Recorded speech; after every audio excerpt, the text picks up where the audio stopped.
If you know anything about college basketball, you know that the ACC was one of the nation's premier conferences. Many greats have came down that line, and competition has always been as stiff as you could find on the amateur level. But in 2004, one man and his supporting cast of scrappy, do-it-by-any-means teammates defied every odd in defeating the conference's top 3 seeds to win the tournament championship, the first in 20 years for Coach Williams and the school. What makes this even more intriguing is that before the tournament, the 04 Maryland team was currently 6th in the conference with a 7-9 record and deemed a doomed season. That's until John Gilchrist completely took over, beginning by defeating a Chris Paul-led Wake Forest team at the free throw line, then scoring 23 points in the second half to defeat the NC State Wolfpack, before defeating the Duke Blue Devils, who had won 6 straight tournament championships prior, scoring 26 points, coming back from down 12 with 5 minutes to go, and winning the tournament MVP unanimously. How does a guy with that on his resume not get drafted into the NBA? Here are 3 reasons. John Henry Gilchrist III, born June 29th, 1985. Salute to Silverback Gorilla for this request. It's your boy JC Stunted Growth. Let's get it, man. Stunt number 1, the iron didn't get any hotter. Let's begin here, because everything I say after this first stunt wouldn't have mattered had John Gilchrist left for the NBA after this amazing show he put on in 2004. We see it time and time again. Guys have amazing years, and because of the enjoyment and gratification it gives them in their campus environment, they decide to come back for another run. That thinking, history has shown, is a huge trap for young players. John, like many prospects that reached the level he had to have put in extreme amounts of work and sacrifice to get where he stood that fateful weekend in 2004. He did something I don't think even he realized he had, a true gift from God with a huge expiration date on it. We hear the phrase window of opportunity a lot, but in this case, it couldn't be a better fit to use. At just 19 years old and a sophomore in college, it's understandable not to know the best course of action in these situations.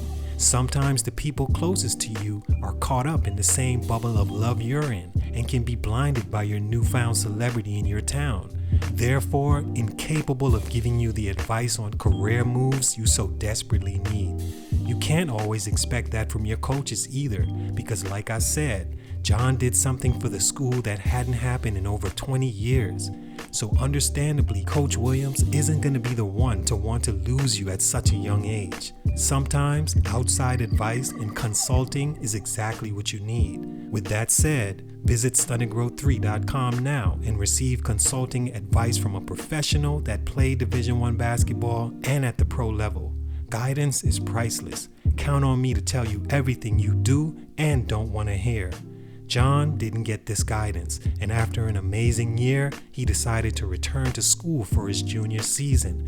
A season the team went 16-12, were beaten in the first round of the ACC tournament, and missed the NCAA tournament, with John's stats, minutes, and relationship with the coach all took a hit. Stunt number 2, he had his own ideas. John Gilchrist is from Norfolk, Virginia, a 6'3" guard that grew up in a 2-parent household and could do pretty much anything on the court. He was a great college guard and had his best showing against some of your favorite NCAA players, and most times came out on top in the matchup. In my opinion, John should have definitely had a chance to show what he could do in the NBA. Talent-wise, he was clearly a top 5 point guard in college every year following his freshman season when he played behind Steve Blake, who he famously almost knocked out in open gym as a freshman. But on the court is not the only factor in whether you get a chance or not. Another huge factor that caused John to go undrafted was the baggage his package came with. Gilchrist admittedly was very immature and carried himself like everything was about him.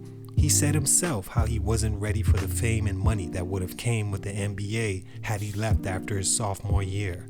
Coach Williams recounts that John had an insecurity issue where he needed attention constantly. If the team had to wear team jackets, John would show up in a short sleeve polo or some shit. For example, on a trip to Italy, the team was allowed to dress down in cooler attire, and John showed up in a winter jacket zipped to the top. Williams remembers his attitude as difficult to deal with and very contrarian, a reputation that would follow him when it was time for NBA teams to consider investing in him. My initial thought, in all honesty, is how does this information even get to NBA scouts and GMs? In those times, recommendations from a team's coach as big as Maryland is critical, and it's obvious Coach Williams didn't have the best things to say about John.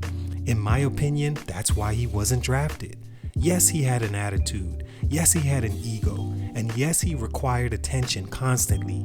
He was also a kid. He was also a point guard. Point guards are leaders. They have their own ideas. They are combative. Ask Doc Rivers, who has coached Chris Paul and Rondo, two of the most combative point guards of all time. I think had Gary Williams gave John better recommendations and really pushed for him like he should have, given how hard Gilchrist played for that school and the blocks he added to Coach Williams' resume, a player that did what he did, no way shouldn't have made it to the league and further represent that program.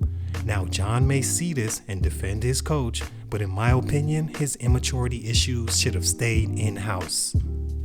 Stunt number 3, no more sand. In the hourglass, that is. The final stunt in Gilchrist's career was that the window of opportunity for him unfortunately closed. It happened as soon as he decided to return to school. The reason I said had stunt number 1 not happened, nothing else would matter, is because in his junior season is where his immaturity really showed and he began to really bump heads with his coach.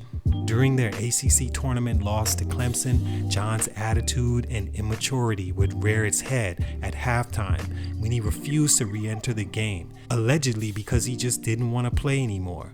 He told the coach he had a wrist injury. He wouldn't play for the remainder of the season, and that would be the last image the school and coach would have of John. Leaving on that note killed his chances, and after he went undrafted in the 2005 NBA draft, he would see time overseas and eventually pen a letter to his former coaches, apologizing for what he had did. All in all, John Gilchrist was a great college player that just didn't develop in a timely manner enough to be seen as a leader an NBA team could invest in. Getting an immaturity jacket will almost always kill your chances unless you're really good. Maybe after his sophomore year, that'd be okay, but after the year he had as a junior, there was just no shot. It still doesn't sit well with me that he's now placed in this position of bowing down to the university and coach who he's done so much for, and they failed to guide him and give him the lessons he so desperately needed at the time as a child basically, and it changed his entire life. He still was able to have a great career overseas, and I'm sure is a better man now than he was then. Salute to him, much respect. It's your boy JC Stunted Growth, and I'm out.